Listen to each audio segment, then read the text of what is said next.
रूप गोस्वामी जिन्होंने श्री गोविंद देव जी को प्रकट किया, और सनातन गोस्वामी जिन्होंने मदन मोहन जी को प्रकट किया। सप्तनिधि का पद आप सबको याद ही है, उसमें प्रथम गोविंद हैं, दूसरे मदन मोहन हैं।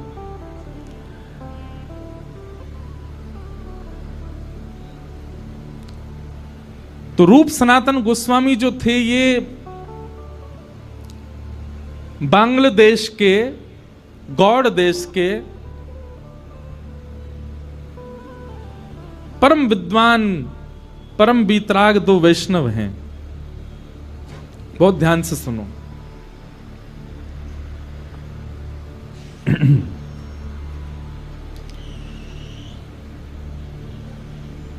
एक मुस्लिम शासक राजा था वहां पर। तो आप दोनों ने, आपके पिताजी ने इतना पढ़ा लिखा करके विद्वान किया दोनों को कि आप भविष्य कथन करते थे। एक राजा को इन्होंने कह दिया कि तुम भविष्य में चल करके बादशाह बनोगे।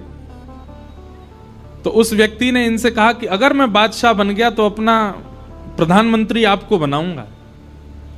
और बात सत्य हुई। कुछ समय बाद वो व्यक्ति बादशाह बन गया। तो उसने रूप सनातन गोस्वामी जी को मंत्री पद दिया, अपने यहां अलग अलग पद दिए। उससे हमारा प्रयोजन नहीं। पर रूप सनातन गोस्वामी इतने वैभवशाली थे, आपके पास में ऐसा कुछ भी नहीं है संसार में जो नहीं था। धन संपत्ति परिवार सबसे संपन्न थे।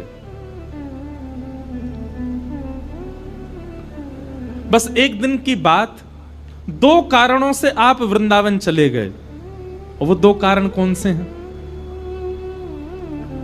पहला कारण, एक बार आप लोग दोनों हिसाब किताब कर रहे थे। तो हिसाब किताब करने में इतना समय लगा, कुछ हिसाब बैठ नहीं रहा था।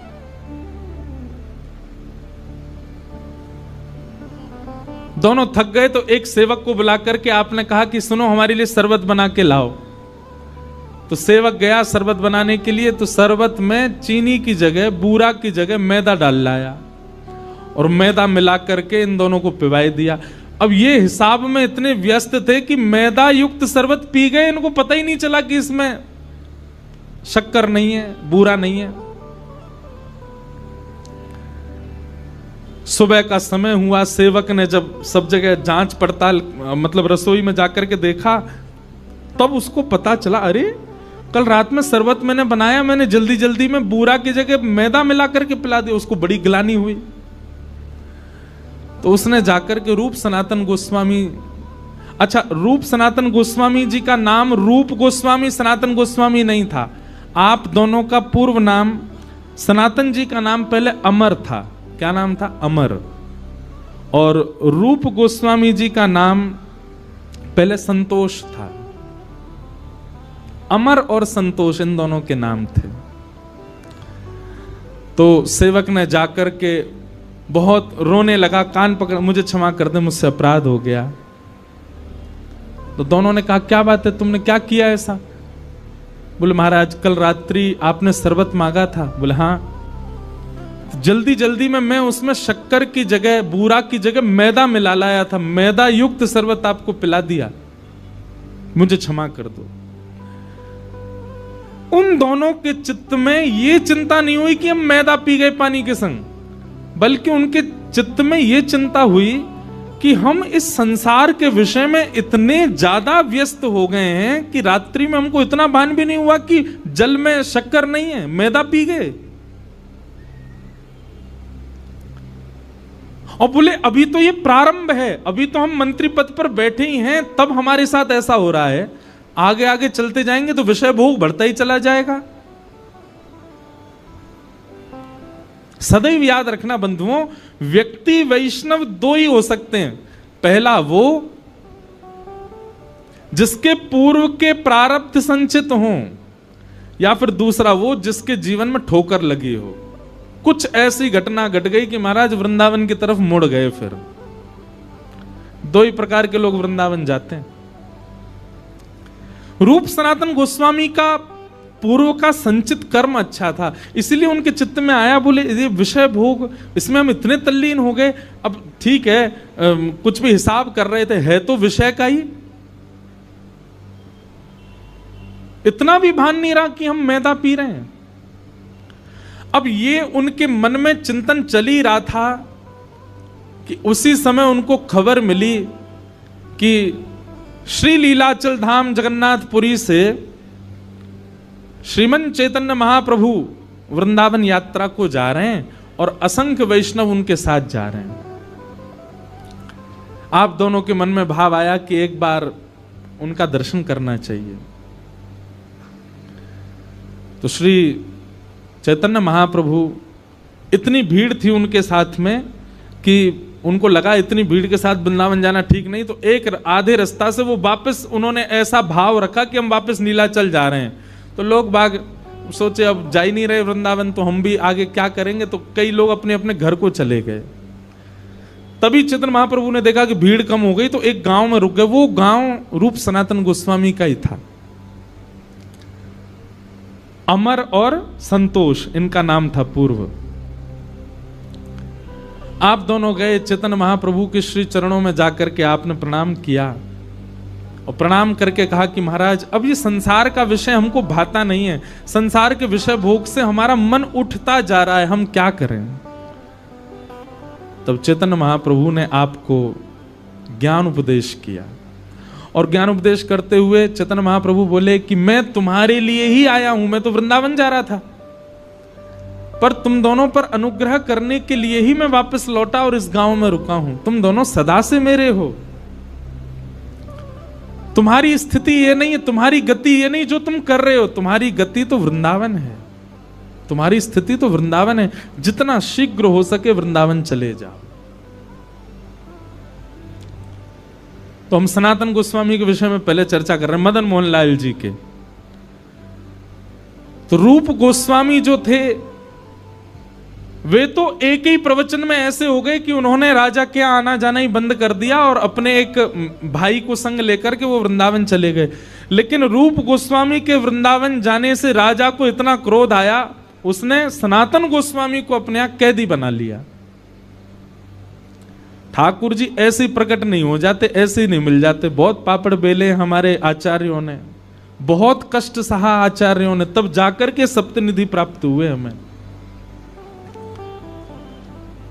एक भाई चला गया वृंदावन और उस भाई के छोड़ के जाने के क्रोध में राजा ने सनातन गोस्वामी को अपने यहां बंदी बना लिया।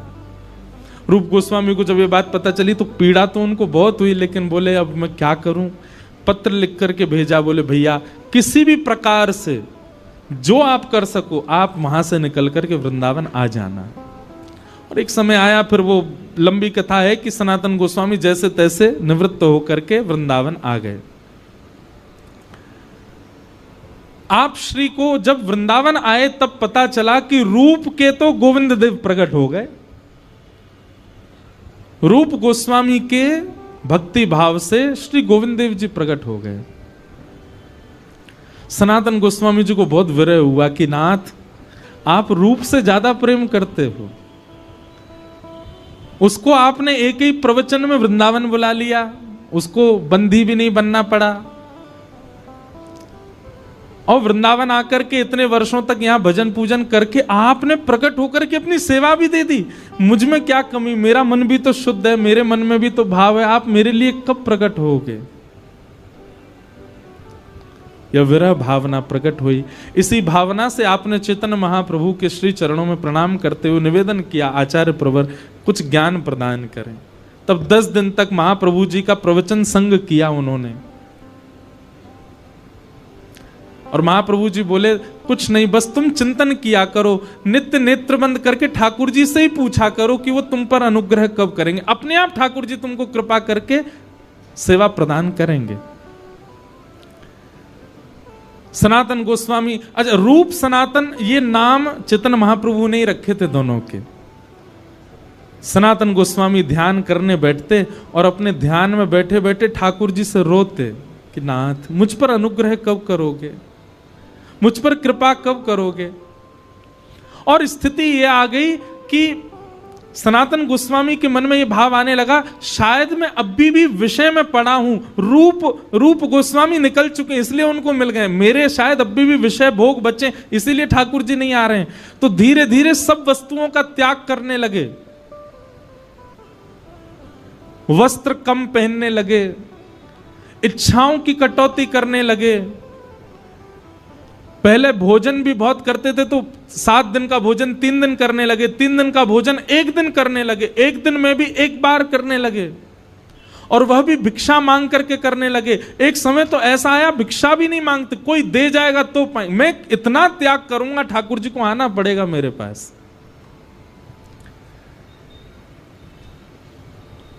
इतना त्याग किया, इतना त्याग किया। सनातन गोस्वामी के उस भाव से ठाकुर जी रीझ गए। एक दिन सनातन गोस्वामी बैठ करके भजन कर रहे थे, तभी देखते हैं कि आपके मनोभाव में त्रिभंग लली श्याम सुंदर प्रकट हो गए।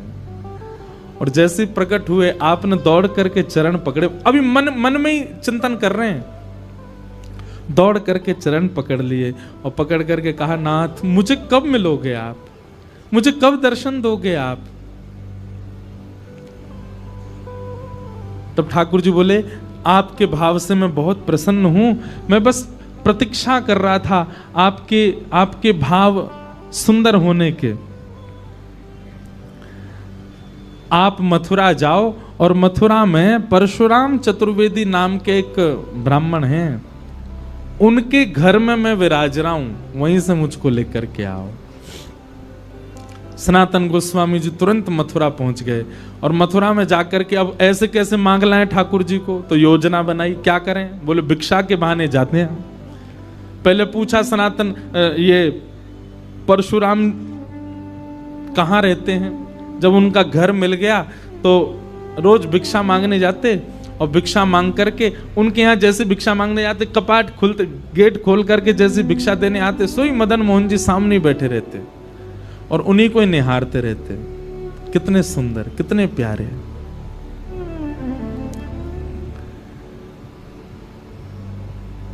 पहले ही ठाकुर जी चित्त में आकर के बता चुके हैं कि मैं उनके घर से तुम्हारे पास आऊंगा। सनातन गोस्वामी की स्थिति कभी विचार करो बंधुओं, वे अपने हृदय के ठाकुर को दूर से निहारते हैं, पर ऐसे मांग के ले जा नहीं सकते। किसी के ठाकुर को कैसे मांगोगे। आकर के रुदन करते और ठाकुर जी से प्रार्थना करते, आप ही कुछ करो ना, मैं कैसे मांग के लाऊं आपको। भगवान बोले स्वप्न में आकर के, बोले कल जब वो मैया भिक्षा देने आएगी तो उससे थोड़ा संवाद करना। क्या संवाद करूं। बोले बस मेरी सेवा का भाव पूछना, उसी से ही कोई योजना बनेगी। तो सनातन गोस्वामी दूसरे दिन गए, भिक्षा मांगने लगे। तो मैया, एक बूढ़ी मैया आती थी भिक्षा देने, जैसे भिक्षा देने लगी तो सनातन गोस्वामी बोले, मैया इनकी सेवा कैसी है, कैसी सेवा करती हो, आनंद आता होगा खूब। मैया अपना सिर पकड़े, बोले बाबा दूर से ही देख लो, ये दूर से ही प्यारो लगे, जाके घर में आ जाए, जाके चित्त में आ जाए, जाके जीवन में आ जाए, बाको सब कुछ लुटवाए दे। मेरो इतनो बड़ो घर, मेरो इतनो बड़ो परिवार सब छुड़वाए दियो जाने। मेरो परिवार बिखर गयो, मेरे बालक बिखर गए, सब मुंह से दूर रहते चले गए। और सुनो बाबा, मेरो तो सब लुटवाए दियो, अपने सबरे खजाने भर लिए जाने। अपनी पोशाक, अपनो श्रृंगार, अपनो मुकुट, अपनो ही सिंहासन, सब अपनो ही भरतो चलो गो। बाबा दूर ते देख लियो या लेवे को मन मत बनाइयो, सब लुटवाए देखो। सनातन गोस्वामी बोले, माँ आप हमारी ओर जरा दृष्टि डाल के देखो, हमारे पास कुछ लगता है आपको। हम पहले ही सब छोड़ चुके हैं, हमारे पास तो केवल एक लंगोटी है बस, इसके अलावा कुछ नहीं है। ये अगर आ भी गए हमारे पास में तो हमारा क्या छुड़वाएंगे, बचा ही नहीं कुछ भी। परिवार हमने छोड़ दिया, भोजन हमने छोड़ दिया, इच्छाएं हमने त्याग दी। अरे एक कुटिया किसी ने बना के दे दी, नहीं तो मैं तो वृक्ष के नीचे रहता था, घर भी नहीं। और जबकि ये रूप सनातन गोस्वामी बड़े संपन्न परिवार से थे बंगाल में, सब छोड़ छाड़ के आ गए। बोले मैया सब तो छूट गया, अब क्या छुड़वावेंगे मेरा। और मैया आप इतनी परेशान हो, आपको बहुत परेशान कर रहे हैं, तो आप इनको मोकू दे दो। मैया बोली बाबा भले ही सब कुछ छुड़वाई दियो या न मेरो, लेकिन दूंगी ना है, रेगो मेरे पास है। सनातन गोस्वामी बोले तो बोले अब क्या चाह रही हो, क्या छुड़वा मैं आपके, प्राण छूट जाएंगे तब दोगी हमें? अब आपका भी मैया सब चला गया, प्राण ही बचे हैं बस। अब सोचो कहीं आपके प्राण चले गए और फिर उसके बाद आपके दूर के रिश्तेदारों ने आकर के विवाद किया, इनके गहना सोना सब चुरा के ले गए, तो आपको वैकुंठ जाकर के बहुत कष्ट होगा मैया कि मैंने इतनी संपत्ति बढ़ाई मदन मोहन जी की, सब मेरे परिवार के लोग लूट ले गए। इससे बढ़िया प्राण जामे वासे पहले पहले इनको कहीं व्यवस्थित कर जाओ। मैं ना कह रहा हूं मुझे देख के जाओ, पर देख लियो मेरे पास कुछ है नहीं, मैं रख लूंगा इनको। मैया बोली विचार करूंगी। रात्रि में स्वप्न में मैया के स्वप्न में ठाकुर जी आ गए और मैया से आके बोले मैया तू कैसी है? बोले इतने वर्ष है गए मुझे सेवा करते भय, आज तक स्वप्न में आके तुमने यो ना पूछी कैसी है? पति चलोगो, परिवार चलोगो, बालक चले गए, सब संपत्ति चली गई मेरी, कभी नहीं अब क्यों पूछवे आए हो? कहा चाहिए सीधे सीधे बताओ। ठाकुर जी बोले मैं यूं कह रहा हूं कि मैंने सब तो ले लियो, अब एक ही चीज तेरे पास बची है, वो लेवे वार हूं मैं। मतलब ठाकुर जी इनडायरेक्ट वे में कह रहे हैं तेरे प्राण लेवे वार हूं। और मैया तेरे प्राण चले जाएंगे तो फिर मुंह भोजन कौन कराएगो, मेरी सेवा कौन करेगो?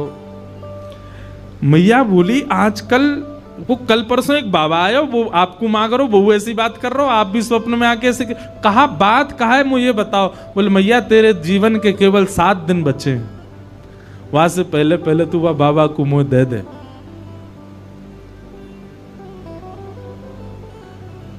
मां के नेत्र सजल हो गए। बोले ठाकुर जी आप जानो ही चाह रहे हैं तो फिर मैं व्यवस्था करूंगी।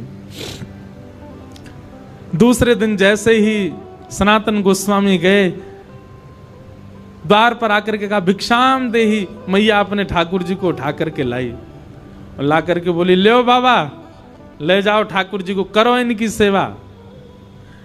अब बाबा थोड़ा ऐसा बता रहे हैं मानो वो लोभी नहीं है ठाकुर जी के, तो मानो ऐसा बोल रहे हैं मैया इनसे पहले यूं तो पूछ लो ये मेरे पास रह लेंगे ना, मेरी कुटिया में ज्यादा व्यवस्था ना है, मैं तो आटो मांग करके ले जाऊं, बिना छने भय आटे के टिक्कर बना के पाऊं और एक बार बनाऊं वही 7 दिन तक चले मेरे, इनको चल जाएगा ना।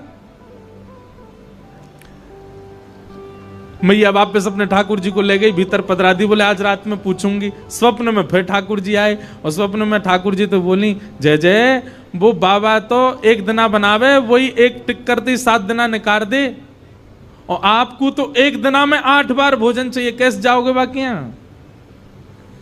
ठाकुर जी बोले कोई बात ना, मैं टिक्कर खा के रह लूंगा, लेकिन मैया मैं रहूंगा वही के पास, तुम वही दे दे, वो जैसे रखेगो मुझ को स्वीकार है, बस बाकू दे दे।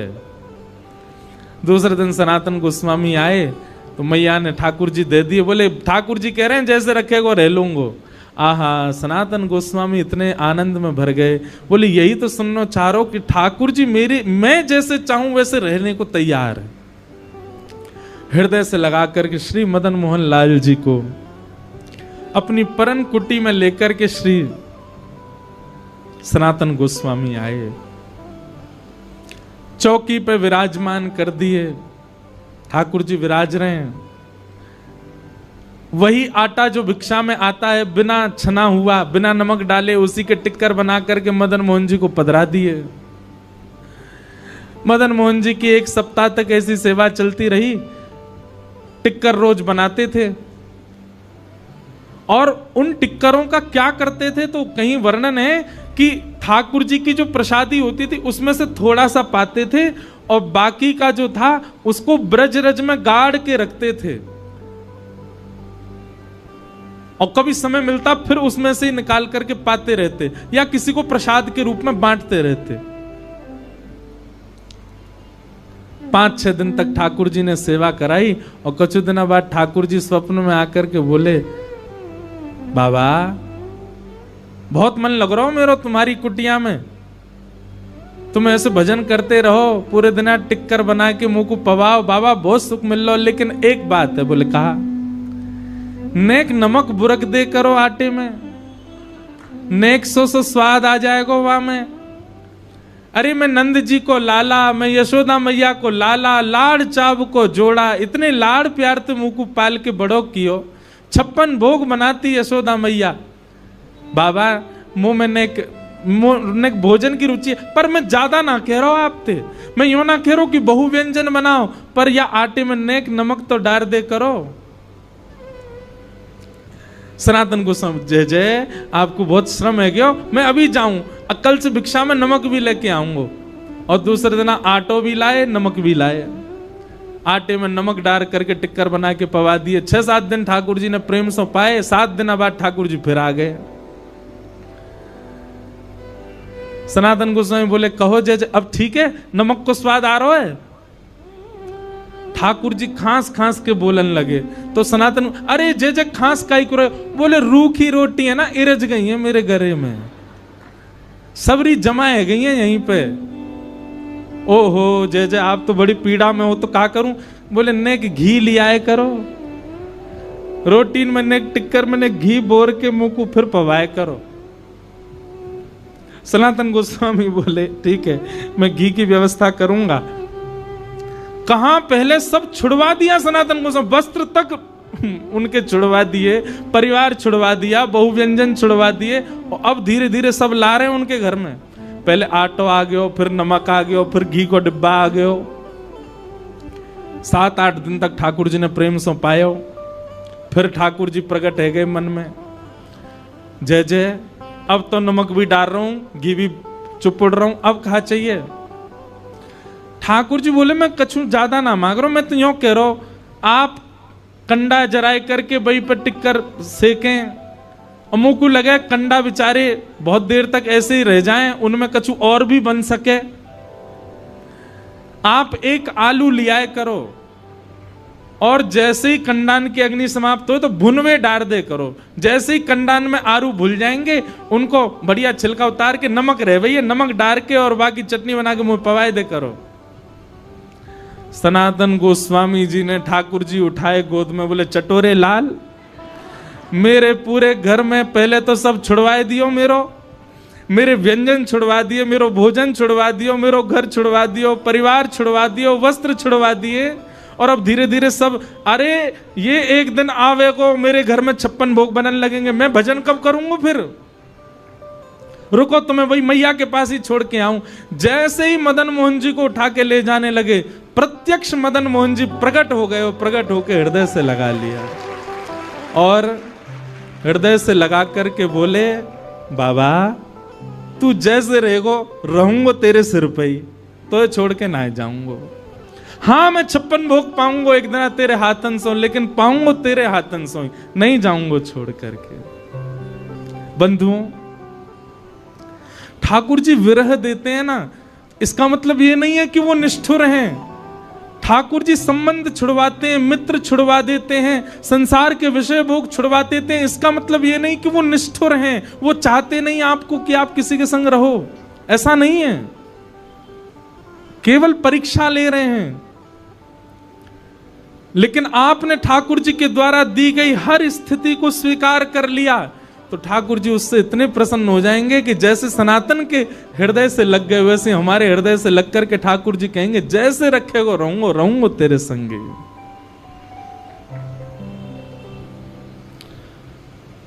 ऐसे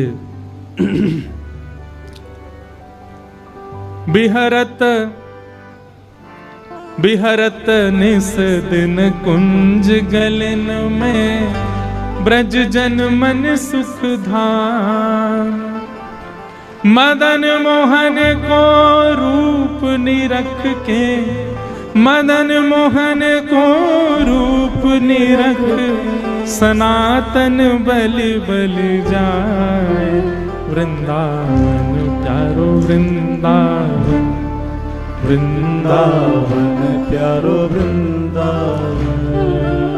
बोलो मदन मोहन लाल की। बड़े प्यारे ठाकुर हैं हमारे वृंदावन के। अब करौली राजस्थान में विराजते हैं। तो देखो सनातन गोस्वामी जी की कथा से आपने क्या सीखा? भगवत प्राप्ति के लिए, ठाकुर जी प्राप्त हों उसके लिए सबसे पहले क्या आवश्यक है? एक गुरु, सदगुरु का संग। चैतन्य महाप्रभु यदि कभी सनातन गोस्वामी के जीवन में नहीं आते तो शायद उनको कभी भगवत प्राप्ति नहीं होती।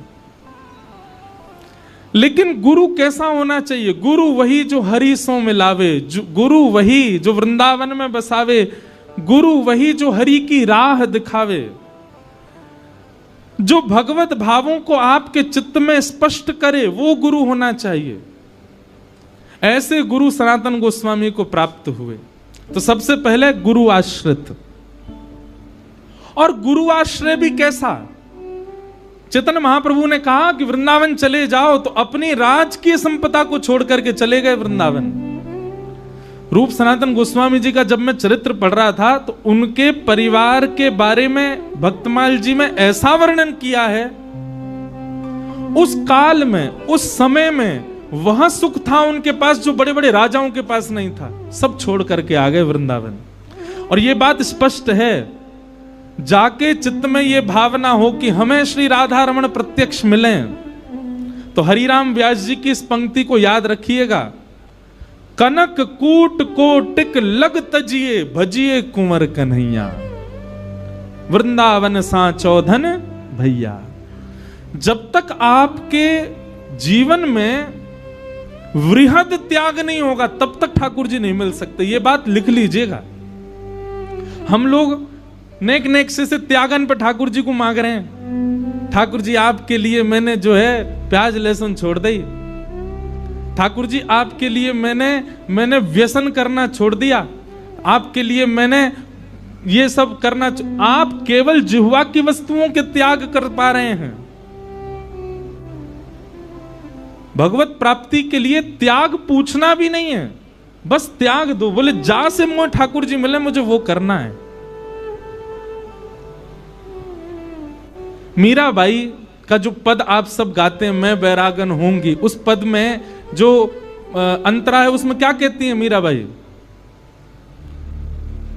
कहो तो कुसुमल साड़ी रंगावा। मतलब अगर कोई कह दे कि अरे मीरा खूब सुंदर श्रृंगार कर तभी श्याम सुंदर रीझेंगे, तो कोई कह जाता ना तो मीराबाई अपनी बुद्धि नहीं लगाती, अच्छा श्रृंगार से रीझते हैं, बोले अच्छा तो फिर तो मैं बहुत सुंदर श्रृंगार करूंगी। और तभी संत महापुरुषों को मीराबाई देखती तो इनसे कहती, आप लोगों ने श्रृंगार क्यों नहीं किया? श्याम सुंदर तो श्रृंगार से रीझते हैं, आप इतने सामान्य बने क्यों घूमते हैं? बोले नहीं नहीं, ठाकुर जी भगवा भेष से रीझते हैं। कहो तो भगवा भेष, कहो तो मोतियन मांग भरावा, और कहो छिटकावा केश। अगर कोई कह जाए कि केश दान कर दो ठाकुर जी तब मिलेंगे, तो मीराबाई उसके लिए भी तैयार हैं। क्यों? जिन भेषा मारो सावरो रीझे, जिन भेषा मेरो गिरधर रीझे, मैं सोही भेष धरूंगी, ओ मैं तो सोही भेष धरूंगी हो, मैं बैरागन